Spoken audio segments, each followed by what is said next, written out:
In the heart of the Pacific Northwest, two siblings ventured deeper into the wilderness than they ever had before. Mia and Alex, creators, explorers, and seekers of sound, were chasing silence, the kind that breathes beneath the rain. Their destination, Gifford-Pinchot National Forest. Endless trees, untouched trails, and a promise of raw, living soundscapes. As the drizzle whispered across pine needles, excitement filled the air. To Mia, it was paradise, a place where nature spoke in soft tones and hidden melodies. Every breath she took carried the rhythm of the forest itself. Hours passed in quiet harmony. Alex worked methodically, setting up his recording equipment, while Mia captured every step, every flutter, every raindrop. Together, they built more than a camp. They built a connection. For Alex, this was art, the pursuit of pure sound. His latest experiment, a parabolic microphone, designed to catch even the faintest heartbeat of the forest. But tonight, it would capture something else. One by one, the devices came to life. Each microphone became an unseen eye, listening in 12 directions at once. By sundown, their silent sentinels stood ready among the trees. As darkness settled, the forest transformed. The laughter faded with the light, replaced by the crackle of fire and distant echoes. Somewhere beyond the circle of warmth, something stirred. The night's first recordings played softly, rain, water, wind, and something else, a rhythm, heavy, slow, deliberate. Breathing, footsteps, the line blurred. Alex adjusted the sound levels, but the deeper he listened, the more wrong it felt. Dawn crept through the mist, pale and uncertain. The forest seemed quieter, almost waiting. Mia filmed the morning dew, unaware that something had already found their camp in the night. And then movement. Distant, upright, watching. A figure between the trees. By the time she raised her camera, it was gone.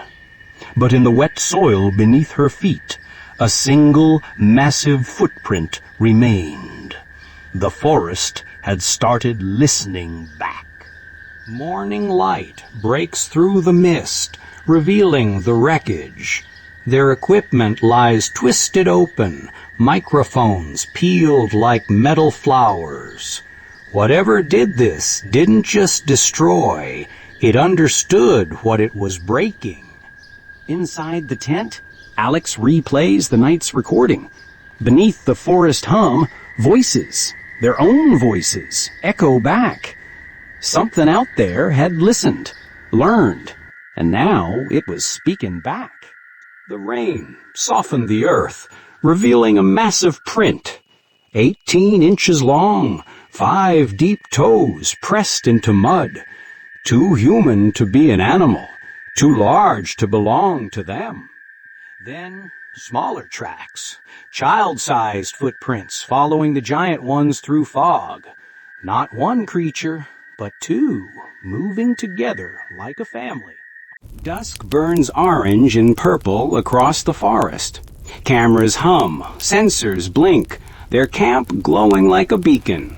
They watch the woods, unaware the woods are watching back. Crack. Another, closer. Something large moves just beyond the firelight, each snap deliberate, measuring their fear. The radio hisses, then speaks. Check the tracks again. Need to see what's out there. Their own words, twisted, rearranged, the forest answering them. Dawn arrives quiet but wrong. Around the tent, branches stand upright, crossed, arched, arranged. Not random, but written, a message in wood and silence. In the fresh mud, a new footprint. Inside it, their missing microphone piece, placed like an offering. The forest isn't just watching anymore, it's responding. From deep within the trees, a voice answers. Low, broken, almost human. It repeats Alex's words, "Check the tracks again." Whatever lives in these woods isn't imitating them anymore. It's becoming them. The fire crackled weakly beneath the rain. Mia and Alex sat close, surrounded by their gear, a fragile island of light in endless darkness. Every shadow felt alive, every sound deliberate. "What happens if we delete our trail markers?" Mia whispered. Alex glanced at his GPS, the blue light carving worry across his face. "Not in a storm," he muttered. "Clouds block satellite signals." Around them, the forest waited, listening.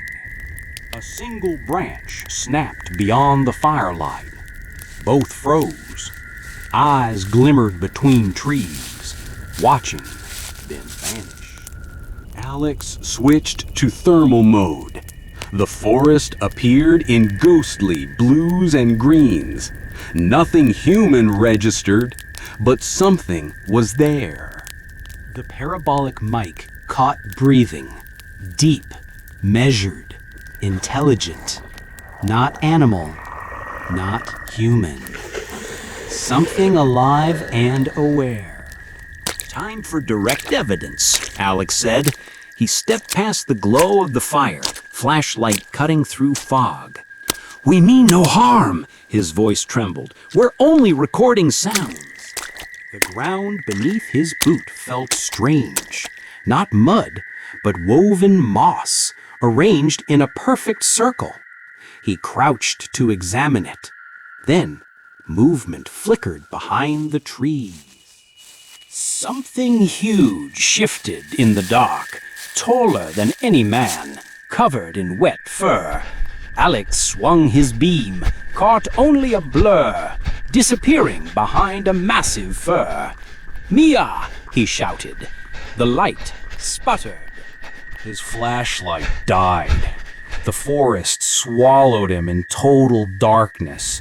Only the fire flickered weakly behind him, too far away to matter. "I caught something," Mia whispered. The camera showed only a dark blur, too tall, too fast. Alex stared at his dead flashlight. It shouldn't have failed. By morning, the storm had arrived. Rain hammered their tents. Still, they worked, setting motion-activated cameras in the downpour. Anything to prove they weren't imagining it. They split up, Mia west, Alex east. Rain poured through the trees like sheets of glass. Each step carried them deeper into isolation. Alex checked his GPS. Static. Every direction looked the same. Gray rain, black trunks, vanishing paths. "Mia!" he shouted, voice lost to thunder. Then footsteps, heavy, deliberate, behind him. "Hello?"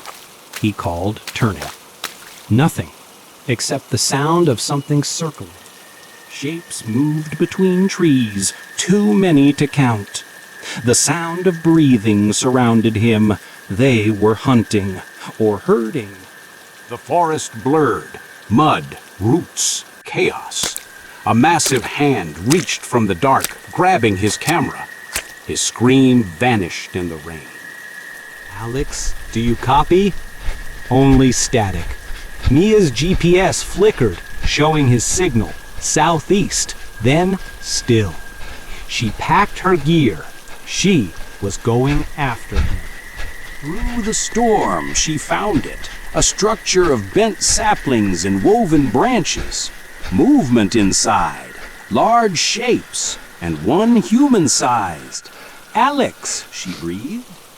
She set her recorders in a circle, playing their own voices, echoes of conversation drifting through the woods. From the shelter came agitation, confusion. The creatures took the bait. Mia whistled 3 short bursts, their childhood signal. Seconds later, Alex emerged, muddy, bruised, clutching his camera. "Run," he whispered. "They'll realize it's a trick." They ran through flooded forest, shadows closing in behind them. Branches whipped their faces. Rain became a wall of noise. Something followed, fast. They collapsed beneath the trees, soaked and shaking. Alex held up the camera, trembling. "It's all here," he whispered. Inside the footage, a massive, fur-covered arm reached toward the lens. Then, static. Mia and Alex huddled inside a shallow limestone cave as the storm raged outside.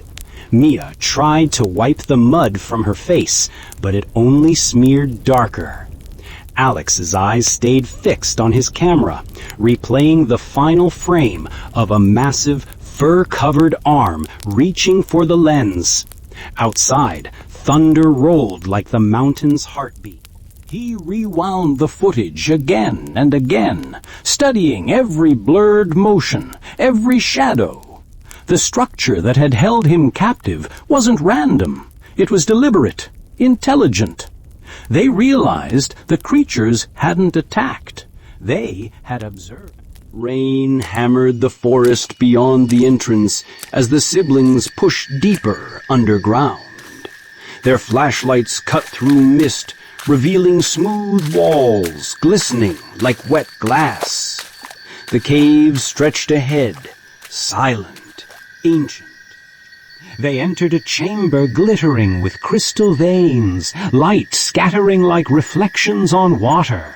For a fleeting moment, science replaced fear. The sound of echoes filling the emptiness like music from another world. Then the cave shook violently. Water began pooling around their boots as the mountain groaned from within. A flood was coming, forcing them to flee deeper into the unknown. In a dry upper chamber, they found walls covered in handprints, human and something far larger. Each print told a story of generations that once sought shelter here, proof of ancient coexistence preserved in clay. From the darkness beyond, faint movement echoed, slow, deliberate, alive. Not water, not stone. Something shared the cave with them. Behind them, flood water surged, sealing their escape. Ahead, a narrow crawl space offered their only chance. They climbed through mud and stone, hearts pounding in the suffocating dark. The passage opened into a vast cavern, an underground world untouched by time. Mist drifted above black pools. The air shimmered with ancient stillness. They were no longer explorers. They were trespassers. Through the thermal camera, the void came alive. Blue stone, cold air, then bright orange heat signatures moving between pillars of rock. Dozens of them, breathing, watching. A spark ignited in the dark. Firelight revealed tall, fur-covered figures gathered around a flame, calm, deliberate, human-like in posture and movement. They were not beasts. They were a family. The largest figure turned toward them, its face half lit by fire, Eyes filled with intelligence met human eyes across the darkness. For a heartbeat, two worlds connect. No words, no weapons, only gestures, mirrored perfectly, understood completely. Communication without language, respect without speech. Then, from the firelight, the creature placed a small metallic object on the ground. A token returned, a boundary respected, a message understood. You have what you came for. As the floodwaters receded, Mia and Alex turned back toward daylight. Behind them, the family remained by the fire, calm, unafraid, timeless. Two species acknowledging one another in silence. Through the thermal lens, the figures glowed like embers fading in a sea of blue. Ancient, intelligent, alive. Some discoveries change the world. Others remind us it was never ours to claim.